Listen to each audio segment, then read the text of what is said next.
Fala pessoal, bem-vindos ao Psicolândia Histórica, Gustavo Guassu. No vídeo de hoje nós iremos trabalhar sobre história do Brasil, especificamente sobre a questão do que é ser brasileiro. Já fez essa pergunta? O que é ser brasileiro? Bom, nesse vídeo a gente vai tentar trilhar algumas reflexões. A gente não vai colocar uma resposta para essa pergunta, deixando bem claro, tá? Antes da gente prosseguir, vê se você está inscrito no canal, se não, já se inscreve, ativa o sininho, deixa o like, faz um comentário, beleza? A ideia nossa é chegar aos 1.000 inscritos até o final do ano. Então vamos lá, que ainda tem chão, hein, gente? Cara, se liga nesse livro aqui. Chama As Identidades do Brasil, de um historiador chamado José Carlos Reis. E se você ver aqui embaixo, ó, de Van Hagen a FHC. Então, o que acontece? Eu tenho o livro online aqui, vou mostrar para vocês. Esse é o livro, tá, gente? Você consegue achar ele no Google Acadêmico. Ah, Gustavo, o que é Google Acadêmico que eu não sei? Antes de mais nada, deixa eu só colocar o cronômetro aqui para mim ficar ligado no tempo, tá, gente? Porque eu começo a falar e não paro. Cara, vai no Google, escreve Google Acadêmico, então você tá olhando aí, e vai aparecer esse primeiro, scholar.google.com.br. Clica nele. E vai aparecer essa página. O que acontece, gente? O Google normal, Google, ele tem algumas ferramentas dentro do campo intelectual e educacional. Então, você tem o Google de arte, o Google de pinturas, o Google acadêmico. Então, quando você quiser procurar algum livro, quando você quiser procurar algum artigo científico, o Google Acadêmico é aonde esses, digamos assim, materiais serão direcionados. Você consegue encontrar também no Google normal, só que o Google Acadêmico é, digamos assim, já para isso, acadêmico, então ligado à produção intelectual. Daí você vai escrever, ó, Identidades do Brasil, eu já pesquisei, porque eu estava dando uma aula na última quinta-feira desse livro, inclusive é o vídeo de hoje, tá? É sobre essa aula. Clica em Identidades do Brasil, vai aparecer lá. Ó, então você tem livro, A Identidade do Brasil 2, de Calmon a Bonfim. Você tem o livro As Identidades do Brasil, de Van Hagen a FHC. Ó, José Carlos Reis, é esse que eu quero, porque esse é o nosso. Mas você tem, ó, 1.480.000, gente, resultados só com nomes relacionados às identidades do Brasil. Ó, identidade do Brasil brasileiro, identidade cultural, identidade nacional, identidades judaicas no Brasil contemporâneo. Então, isso aqui, ó, tudo PDF, ó, PDF da Univap, da Cielo. Cielo é uma plataforma na qual os artigos científicos feitos nas universidades são postados, né? Uma das, tem várias plataformas. PUC de Caldas, a UFF, cara, a FAUFPA, a Academia.edu também é um local onde você tem inúmeros livros, que inclusive você consegue fazer um login na academia, daí diariamente eles enviam para você os artigos atualizados, né? Então, cara, esse aqui, ainda você consegue até filtrar, né, desde 2023, de 2019 para cá, então, enfim. O Google Acadêmico é uma ferramenta para você fazer pesquisas acadêmicas. O Google normal, bom, ele vai te direcionar se você escrever, quer ver? Ó, Identidades do Brasil. Identidades do Brasil, no Google normal. Ó, vai aparecer o livro para você comprar, mas vai aparecer bastante, ó, LinkedIn, Instagram, sites, vai te direcionar para o YouTube, ó, estante virtual. Então você vai perceber que no Google Acadêmico, a primeira página que aparece, cara, é de livro e artigo. Livro e artigo, já, ó, tudo de universidades. E no Google normal, você pode pesquisar, né, uma pesquisa um pouco mais, digamos, direta. Então, se eu quisesse descobrir o livro, Identidades do Brasil, José Carlos Reis, PDF, não sei o quê, mas no Google Acadêmico já vai direcionado. Por quê? Porque isso aqui é uma produção acadêmica, entende? Então, o Google normal, apesar de você conseguir achar, ele te dá uma maior amplitude a coisas que você não quer saber.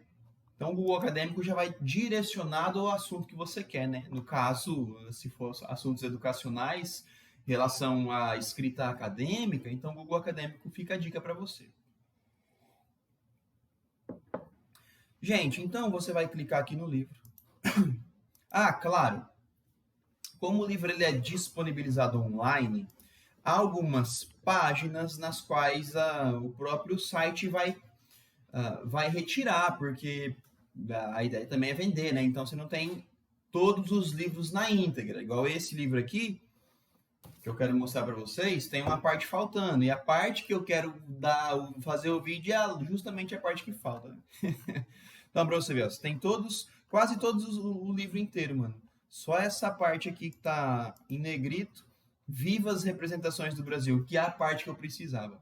Aí eu tirei uma foto do meu livro e vou trabalhar com vocês pela foto. Bom, e aí fica a dica, tá, gente? O Google Acadêmico e esse livro aqui, As Identidades do Brasil. Então vamos lá? Vamos pegar a foto.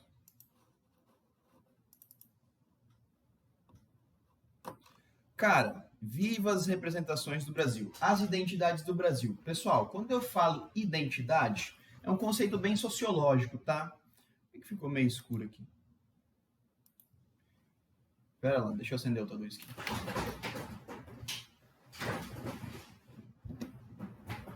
Ah, agora melhorou.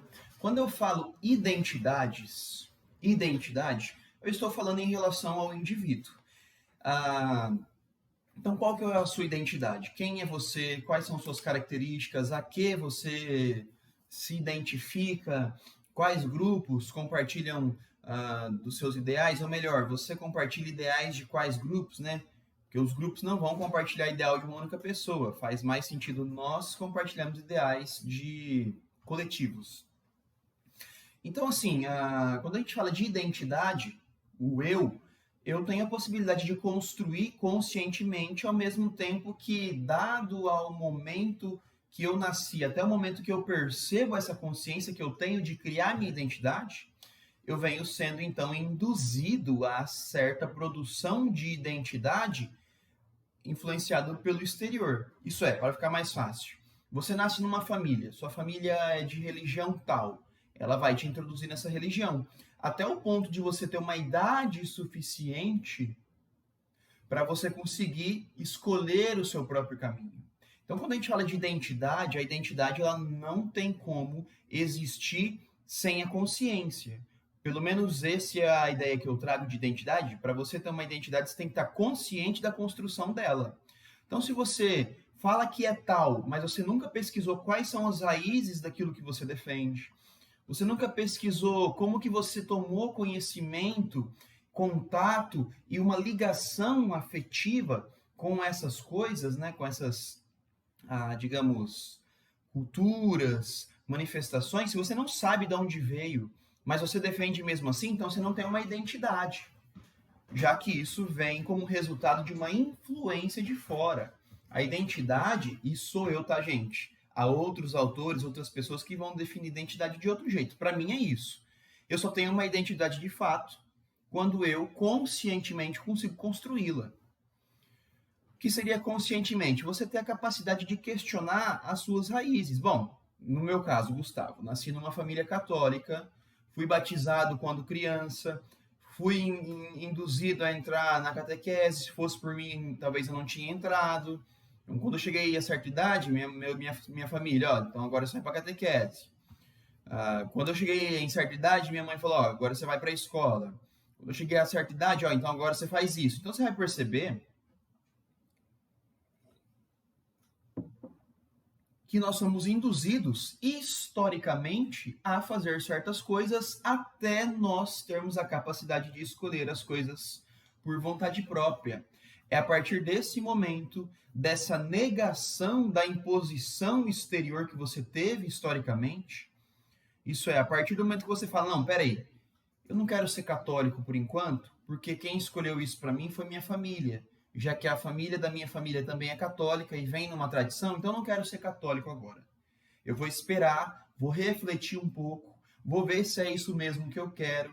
Eu percebi que quando eu era criança me batizaram, não me perguntaram. Eu percebi que quando eu era criança me colocaram na catequese e não me perguntaram. Então agora eu não quero, porque agora eu posso ter a possibilidade de negar. Então não quero ir mais para a igreja, não quero mais rezar, não quero mais fazer isso e aquilo. Ponto. Agora você vai refletir sobre a construção das suas raízes. E antes que alguém vê o vídeo e fale que eu sou ateu, né? Eu sou católico, tá, gente? Eu sou um leitor da Bíblia, mas eu não sou praticante. Não vou em igrejas, tenho extremas críticas à instituição religiosa, mas a palavra, eu acho ela uma coisa boa. Então, assim, eu indico você rezar, ler, e aí fica a sua vontade ir em igreja para fazer participação. Isso aí é com você, eu não defino a sua vida. E aí que está, quando você cria uma identidade, ela vem, como eu posso dizer, sem definição de fora. Então, criar identidade é você conscientemente escolher aquilo que vai te determinar. E claro, tá, essa escolha, ela não é imutável, ela não é obsoleta, dado ao processo de transformação que nós temos ao longo da vida. Uma prova disso, a gente era criança, seremos jovens e chegaremos à idade, se nada ocorrer, de velhos. Então a própria vida é um processo de mudança. E a sua identidade também será assim. Agora vamos lá. Por que eu estou falando disso da identidade? Porque a pergunta o que é ser brasileiro também é uma pergunta que gira em torno da identidade. O que é ser brasileiro? Será que o que é ser brasileiro para mim é a mesma coisa que o que é ser brasileiro para você? Será que o que é ser brasileiro para mim é a mesma coisa que o pessoal lá do norte do Brasil pensa? Ou o pessoal do sul? Ou o pessoal do centro-oeste? Então, o que é ser brasileiro depende também de uma construção de uma identidade coletiva, que é essa primeira parte do livro, que eu vou trabalhar só essa primeira parte. Então, perceba. Esse aqui é antes do primeiro capítulo, tá? Vivas representações do Brasil. Isso aqui é as minhas grifagens, tá, gente? Porque eu adoro grifar livro. O problema que este livro propõe ao debate é como se deu a formação do Brasil-nação. Muita gente fala de história do Brasil, gente. E essas falas, elas são resultados de influências. Então, dado a família que você está, dado ao contexto que você está inserido, certas perguntas serão respondidas e influenciadas por aquele momento. Uma coisa importante do historiador é o seguinte: o historiador, ele não pode abrir mão de duas categorias que são essenciais para a sua análise: tempo e espaço. Então, sempre quando eu falo assim, o que é ser brasileiro? O que é ser brasileiro onde e quando? Porque o que é ser brasileiro no século XIX é muito diferente do que é ser brasileiro aqui, hoje. O que é ser brasileiro no século XIX no Rio de Janeiro é muito diferente do que era ser brasileiro no século XIX, sei lá, no Piauí. Eu nem sei se tinha Piauí no século XIX, então fica a dica.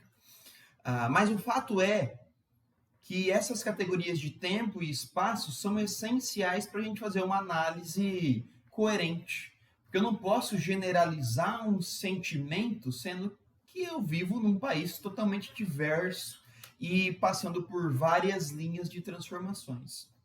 Bom, então não há uma resposta única que o José Carlos Reis vai dar. Afinal, quem é José Carlos Reis? Dá uma olhada. José Carlos Reis é professor de Teoria da História e Historiografia da Universidade Federal de Minas Gerais. Ele é mestre em Filosofia pela mesma universidade e ele é doutor em Filosofia pela Universidade Católica da Bélgica e pós-doutor na Escola de Ciências Sociais de Paris.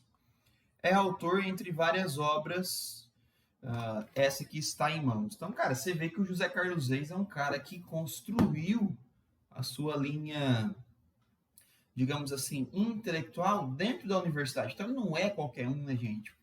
Cara, para você chegar a pós-doutor, você não está entendendo o caminho que você tem que seguir, né? E aí, então, digamos assim, que são escritas que cara, tem uma responsabilidade teórica e técnica e metodológica desses livros. Então, não é qualquer pessoa que está escrevendo aqui, tá? É um acadêmico, intelectual, respeitado, que tem produção ativa.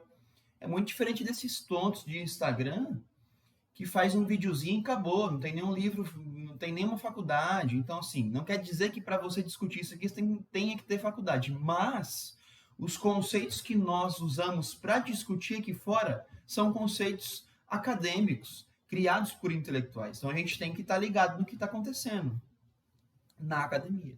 Bom, então não há uma resposta única, sistemática para essa questão.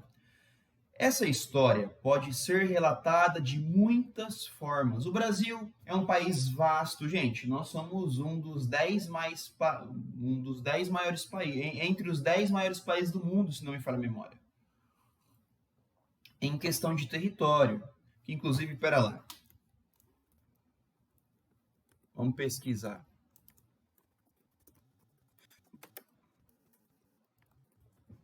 Ó, maiores. Ó, o Brasil tá em quinto, cara, em território. Então, tipo assim, é muito grande, gente. Muito mesmo. Agora, voltando aqui no texto.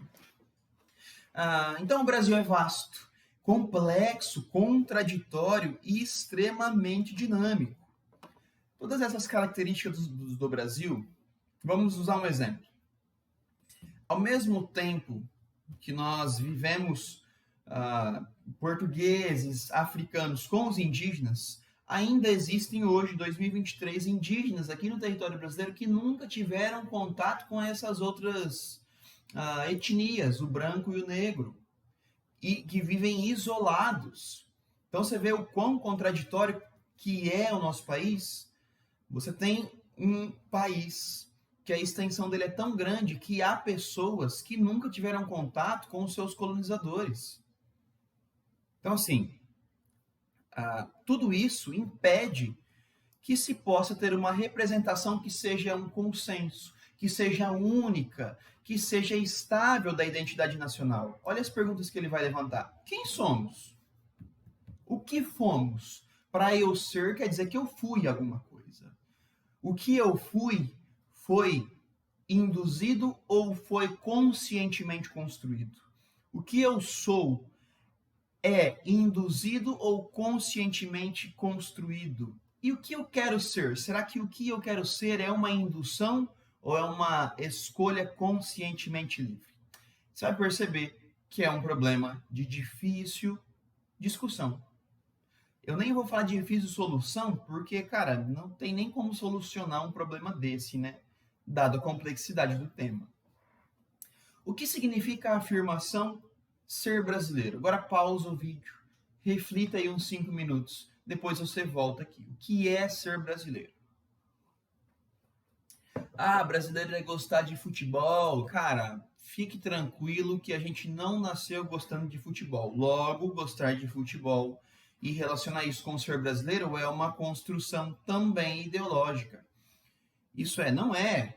Ser brasileiro não é gostar de futebol, apesar de que o brasileiro gosta de futebol, pelo menos a grande maioria. Mas a ideia nós não. Quando a gente estava construindo a ideia, o que é ser brasileiro, não tinha futebol. O futebol começa aqui no século XIX, né? Ao mesmo momento que começa essa discussão também. Sem contar que o futebol no Brasil começa a se desenvolver ali em 1920, se não me falha a memória. Tem vídeo sobre futebol aqui, conversando com um amigo meu, Luigi Guedes. Futebol e política. Pesquisa aí na nossa lista de vídeos, tá?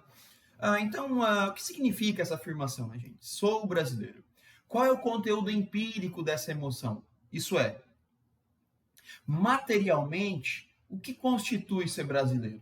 Bom, a resposta depende do sujeito histórico que toma a palavra. Então, dependendo de quem for falar, ser brasileiro é uma coisa. E ela não vai ser, digamos, idêntica ao que o outro vai falar. Há versões, olha lá, pode-se pensar o Brasil de múltiplos modos, e todos sustentáveis, digamos assim, com uma argumentação, né? Olha lá, há versões do Brasil de origem senhorial, estão ligadas aos donos de terra, aos donos de escravos, aos senhores políticos, aos nobres portugueses. Para eles, ser brasileiro é uma coisa. Para os burgueses que vêm aqui no final do século XVIII e XIX, que é o momento que a burguesia, pelo menos nos arredores do mundo europeu, já que a burguesia europeia começa lá no século XV, XVI, lá com os burgos, né? 14, 15, 16. Como essa burguesia se enxerga enquanto ser brasileira? E os proletários, isso é, os trabalhadores? E a classe média, o que é ser brasileiro para eles? E os camponeses, o que é ser brasileiro para esses camponeses? Para os sem terra, e para os paulistas, e para os mineiros, e os nordestinos? Será que todos esses grupos e regiões têm a mesma ideia? Para os gaúchos, para os negros indígenas, para o campo feminino, e para os gays? E para o imigrante, e para o migrante, para o caipira, para o urbano, para a suburbana, para a litorânea, para os sertanejos, e para a história oficial, a história dos governos, o que é ser brasileiro, né? E para os marginais, para o militar, para o civil. Então, faça, gente, um exercício de reflexão. Escolha 10 pessoas e fala, e aí, o que é ser brasileiro para você? Você vai perceber que não há uma resposta única. Então, logo, o que você vai tirar como conclusão? Quando você vê alguém falando que vai trazer a verdadeira história do Brasil, a verdadeira essência do brasileiro, pula fora, porque isso é furada. É alguém que vai te vender uma ideia ideológica e vai fazer uma lavagem cerebral em você. Cai fora, gente. O que tem de professor de história, que é formado, que sabe que não existe uma única ideia de ser brasileiro e vende essa ideia de unicidade, né? Do uno. Ser brasileiro é só isso, tem só uma história verdadeira. Cara, cai fora desses pilantras. Inclusive, depois vou ver se eu não faço um vídeo denunciando alguns perfis aqui. Bom, a maioria delas, tá, gente? Desses grupos e regiões ainda não formularam teoricamente e argumentativamente a noção do que é ser brasileiro, mas eles têm a sua noção, né? Então, essa é a ideia. Bom, pois o povo brasileiro foi silenciado e não efetivamente representado na vida intelectual e política ao longo dos seus 5 séculos de vida. Então, você vai perceber que quem detinha a produção intelectual eram certos grupos, e esses grupos privilegiavam outros ao invés de outros, né? Então você vai ver, por exemplo, aqui, ó, de Van Hagen a FHC. Francisco Adolfo Van Hagen, que é esse historiador aqui, pera lá.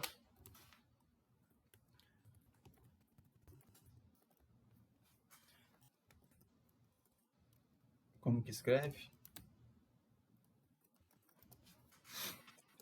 Eu acho que é assim, Francisco Adolfo de Van Hagen, esse cara aqui. Mano, você vai perceber o seguinte, que ele, quando vai escrever sobre o que é ser brasileiro, ele usa como, digamos assim, norte, o povo português. Há outros indivíduos que não, que usam os povos indígenas. Então você vai perceber, cara, que dependendo de quem tem a caneta na mão, vai ser criado alguma coisa. E, geralmente quem tem a caneta na mão tem o poder de impor a sua visão sobre as outras. Por isso que, quando eu gosto de falar, isso é documentado, você consegue fontes para comprovar isso, que a história ela é um instrumento de poder. Ela serve ao mesmo tempo para alçar pessoas ao campo dos heróis, como para, digamos assim, rebaixá-las ao campo dos vilões e traidores. Um exemplo fantástico é o Tiradentes. Então, Tiradentes, na época da colonização brasileira, ele foi colocado como um traidor da coroa. Ele tentou fazer uma revolução, negou os impostos, fez um motim, traidor. Quando acontece a proclamação da República, eles pegam em Tiradentes e o colocam numa posição de herói. Então, perceba o seguinte, que não há essa ideia de herói e vilão fora dos mecanismos de poder, gente. Quem tem poder pode colocar o cara onde ele quiser. Tanto é que Tiradentes saiu do traidor, é herói e hoje tem até um feriado em nome dele. E isso não é por um acaso, isso foram forças políticas que fizeram acontecer. Então as pessoas falam assim, mas os professores de história falam que Tiradentes é um herói. Não, mas ele é um herói. Ele pode não ser um herói da forma com que nós entendemos o que é ser herói, mas ele é um herói escolhido por um grupo de poder em determinado tempo e espaço no Brasil. Tanto é que ele tem um feriado. Então, assim, não é questão que o professor de história traz o Tiradentes como herói. Ele é colocado na história por um governo materialista, isso é, um governo que existiu. Esse governo coloca o Tiradentes como herói e usa dos mecanismos institucionais para fazer dele um feriado. Então não é eu que escolho, gente, o professor de história. A gente coloca como as coisas acontecem. Então, gente, ó, então Tiradentes é visto como um herói hoje, para alguns ele não é, mas vamos lá, ele é usado como herói por causa de um governo tal, tal, tal. Apesar de que o que é ser herói há questionamentos e contradições. Então você percebe que a gente deixa em aberto para a pessoa entender como que é complexo essa discussão do Brasil. Contudo, né, cada um desses personagens se sente brasileiro de um modo particular e conta suas experiências, de forma diferenciada por meio de festas, poemas, quadros, músicas, tradições. Quem são os heróis da história brasileira, né? Quais são os grandes eventos, as datas mais fortes, em que direção o Brasil se encaminha? Que juízo de valor elaborar sobre as experiências brasileiras? Cara, então você vai perceber que é só um vídeo introdutório, tá? Você vai perceber que o que eu chamo de identidade, já estou chegando ao fim, porque já deu quase meia hora. Quando você começa a falar, gente, não para. Que o que é ser brasileiro precisa passar dentro de uma discussão dos mecanismos e ferramentas de poder.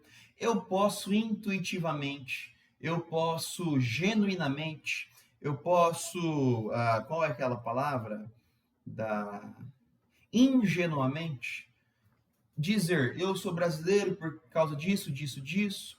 Só que há, por trás da minha afirmação, outras linhas sendo impostas, ora diretamente, ora indiretamente. Então essas linhas elas são colocadas dentro de governos, dentro dos meios de comunicação, para ir criando uma ideia do que é ser brasileiro a partir de quem detém a possibilidade de fazê-lo.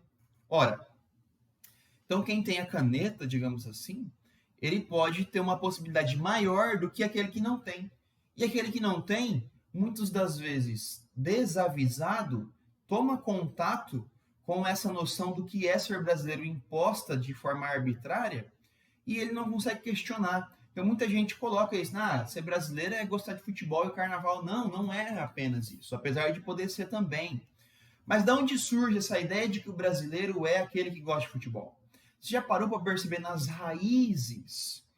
O brasileiro gosta de carnaval, e que é engraçado, o carnaval não é nem uma data brasileira, não é nem uma festa brasileira, o carnaval é europeu, né? Então como que vem para cá esse carnaval? Como a gente transforma esse carnaval no significado que ele tem hoje? Então você percebe que nós temos muito mais perguntas do que afirmações. E essa ideia do que é ser brasileiro, ela também é tão complexa que é difícil a gente trabalhar. E aí, claro, dentro de uma tradição literária, histórica e filosófica, vários pensadores, como o próprio Van Hagen, Fernando Henrique Cardoso, Gilberto Freire, Caio Parado Júnior, Sérgio Buarque de Holanda, cara, foram dezenas de escritores. Eles vão tentar desenvolver esse problema, o que é ser brasileiro. E aí, esse é o resultado do livro, tá? As Identidades do Brasil 1, 2, se me falar a memória, tem o 3 ainda. Que ele vai analisar todos esses escritores que escreveram sobre o que é ser brasileiro e criou essa obra para mostrar que ser brasileiro é exatamente caracterizado por esse dinamismo, por essa diversidade, por essa complexidade. Então, o que é ser brasileiro? É ser complexo, né? Bom, fica a dica então desse livro, é uma introdução, tá, gente? Esse vídeo aqui. Provavelmente eu deixei você mais confuso do que esclarecido, mas essa é a ideia. A cada momento que a gente vai lendo, a gente se sente com maior dificuldade do que antes. Porque é isso que é estudar. Você lê uma coisa com uma ideia por trás e essa coisa te abre um leque de possibilidades que você fala, meu Deus, e agora? Estou perdido. Isso mostra que a gente sempre tem capacidade de melhorar e conhecer. Beleza? Tamo junto, um grande abraço, se inscreve no canal, todos aqueles berebará, bereberês. Tamo junto, é nóis.